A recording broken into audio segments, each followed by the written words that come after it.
বন্ধুরা এই দেখো, আমি এখন তোমার ছোলার ডালের বড়া দিয়ে আলু দিয়ে পটল দিয়ে রান্না করবো। এখানে পটল কেটে নিচ্ছি, এখানে আলু কেটে নিচ্ছি, আর এখানে ফোড়নে দেবো পেঁয়াজ কুচি, টমেটো, আর এখানে নিয়েছি একটা শুকনো লঙ্কা, দুটো লবঙ্গ, দারচিনি, তেজপাতা, এগুলো দিয়ে দেবো ফোড়নে। তেল দিয়েছি, क्या चाहिए खूब है पास महबूब है মশলাগুলো দিয়ে দেবো। এগুলো ভাজা ভাজা হয়ে গেছে লাল লাল করে, এবারে আলুগুলো দিয়ে দেবো।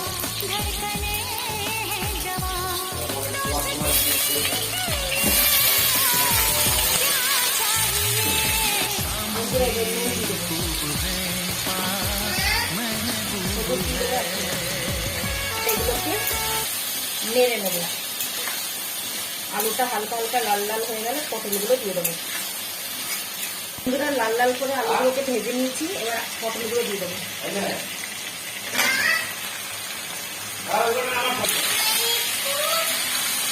এবার পটলগুলোকে ভেজে নেব। বন্ধুরা এখানে পেস্ট করে নিয়েছি আদা, টমেটো আর লঙ্কা, এবার এটা দিয়ে দেবো। দিয়ে দেবো কিছু গুঁড়ো মশলা। বন্ধুরা লঙ্কার গুঁড়ো দিয়ে দেবো, জিরে গুঁড়ো দেবো, দিয়ে দেবো ধনে গুঁড়ো, চিনিটা দেবো, দিয়ে দেবো একটু চিনি।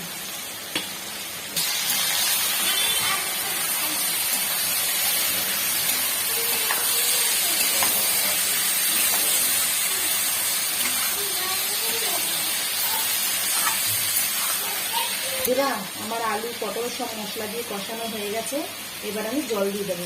মিক্সির বাটি ধোয়া জলটা দিই।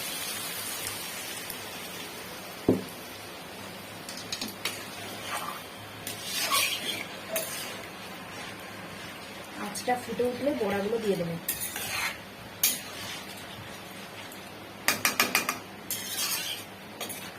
এবার দেখাও, এই দেখো বন্ধুরা আলু একবার কেটে দেখছে, এই দেখো সিদ্ধ হয়ে গেছে।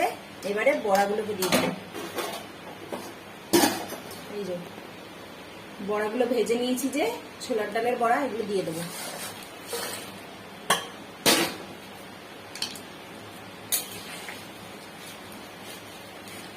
দিয়ে ঝোল আর থাকবে না।